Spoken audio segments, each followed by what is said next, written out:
Hi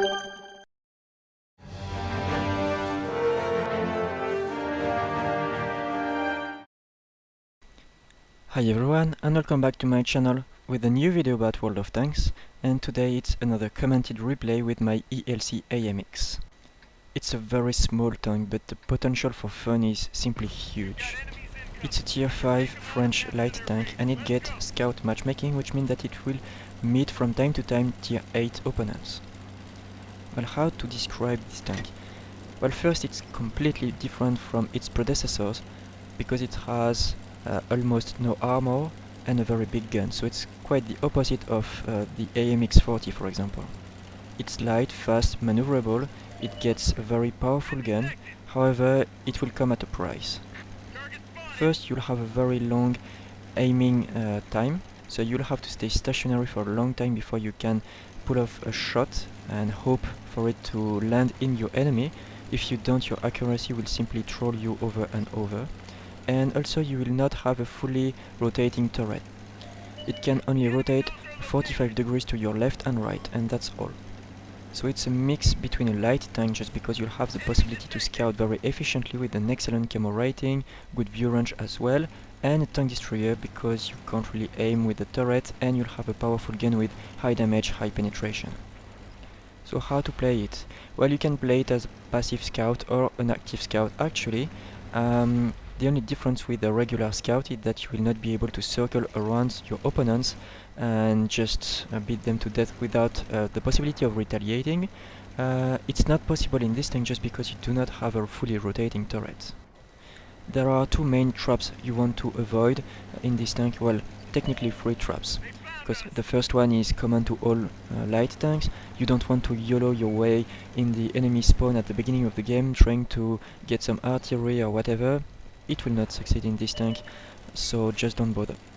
The other 2 traps specific to this tank are: first, you don't want to shoot if you're not fully aimed, or at least in very close range and slightly aimed at least. And the other one is you don't want to aim at an opponent if you are spotted. This will require you to stay immobile for a long duration, and your mobility is your armor, is what protects you in this tank. So if you are spotted, you have to move immediately.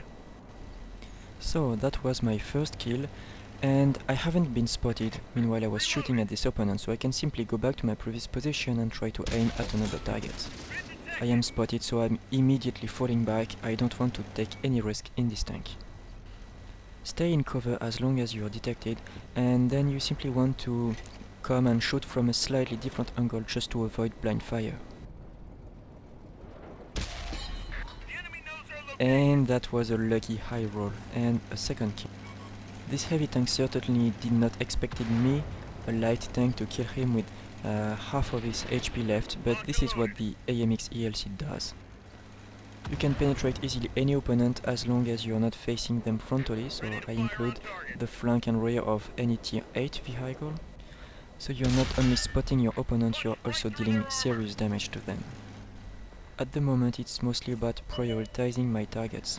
I want first to kill the one that is spotting for the enemy just because they still have 2 artilleries, and one of them is the FV304, the mighty Bert the Avenger, and it's a deadly artillery, so you want this spotter dead as soon as possible.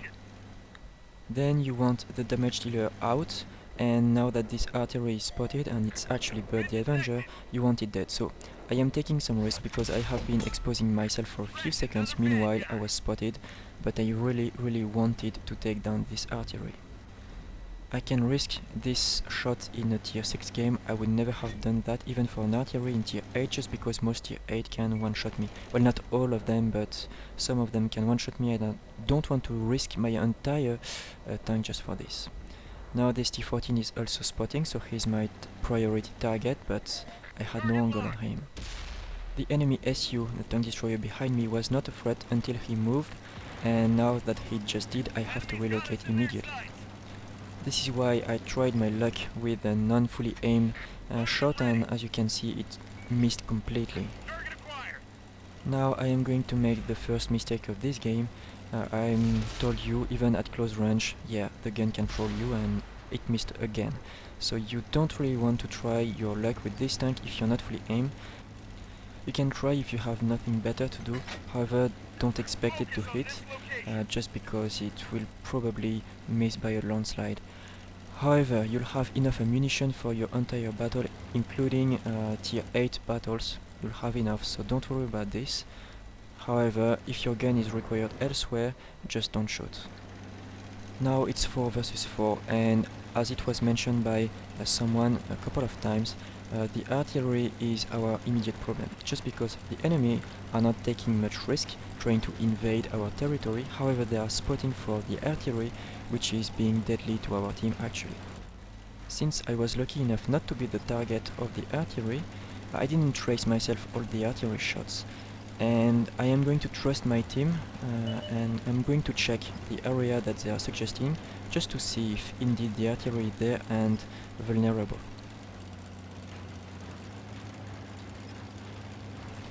And this is going to be the second mistake of this replay. Well, nothing too bad. Actually, you can go on your left, here where there's grass. I just lost maybe 10-15 seconds. It's not too bad. You can see the amazing camouflage value of this tank. I am not spotted at 250 meters by this artillery. It's true that artilleries are blind, but still I have an excellent camo rating.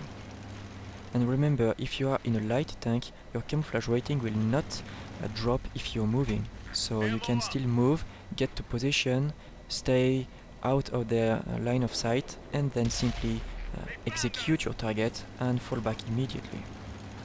In my eyes, even if you are doing some active scouting or mainly active scouting, the camouflage skill will help you a lot against higher tiers, just because they have a much bigger view range. The camouflage net will be useful only if you're playing as a passive scout. You need to stay stationary for a few seconds. I don't really like this playstyle, but again, against higher tiers it could be useful. Now it's 3 versus 3, and in those cases it's better to try to stick together, not going in all directions, just because you will be able to support each other. To spread yourself is a very good strategy if you have a lot of tanks left in your team. So for example, at the beginning of the battle you don't want all to go in the same position, because it will give you more opportunities for crossfire. However, if you are too far away, you'll not be able to support each other, and if someone is spotted, no one else will be able to shoot at it. At the moment I'm just trying to use my view range and camo rating to my advantage, and trying to stay out of their view range and just take a couple of shots here and there just to whittle down their health.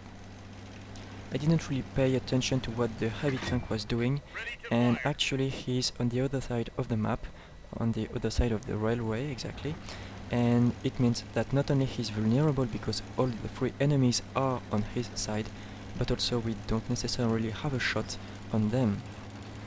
There's a valuable piece of information that he did miss in this battle. It's 3 versus 3.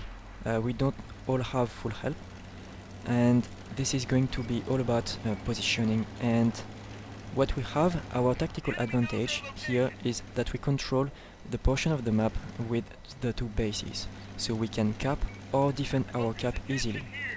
And since I have the view range advantage even against those tier 6, if someone wants to break through to our territory, I will see them before they see me, and if they want to cap, I will have the possibility to reset the capture points easily.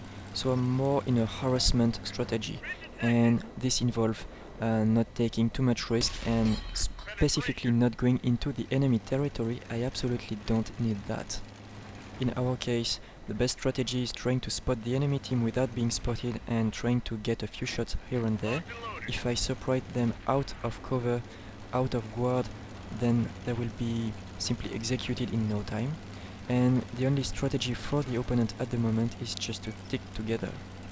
I don't have the armor or the DPM to sustain attacks from 1 or 2 enemy tanks at once, so if they were just sticking together and trying to force their way through, for example, the middle path or to our base if they wanted to cap, this would have worked against us.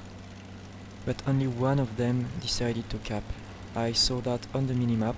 So what I'm doing right now is I am just getting closer, not in a direct line, in a straight line toward the base, just because it will give me the advantage. I will spot him before he spots me, and I will stay close to a cover. So as you can see, I am not spotted. I have all my time to just take a shot, and now I am spotted, but it's alright because I simply go back toward cover and he absolutely can't do anything. Now my teammate in the tank destroyer can simply assist me on him, and now I have two options. I can spot him again or protect my tank destroyer. It's 2 versus 2 and my priority is to protect my teammate. The base can wait a little bit, while actually the T-25 did not attack my ally soon enough, so it gave us enough time to kill the VK in the base, and now it's 2 versus 1. Now it's 2 versus 1 and I did my third small mistake here. I should have anticipated him trying to circle my ally and therefore moving out of my line of fire. Well, I only lost some time and also the Top Gun medal, but at least we secured the win, and this is what the most important actually. So that's it for this battle. It was extremely exciting to play it. The ELC AMX is a fun tank and Prokhorovka is a perfect map for this tank, and I was lucky enough to have a tier 6 matchmaking, so it was like the perfect combination. I hope you enjoyed this replay. Thank you for watching. If you have any suggestion for which tank I should play next, let me know in the comments. And anyway, that will be all for today, so thanks for watching and see you in the next video.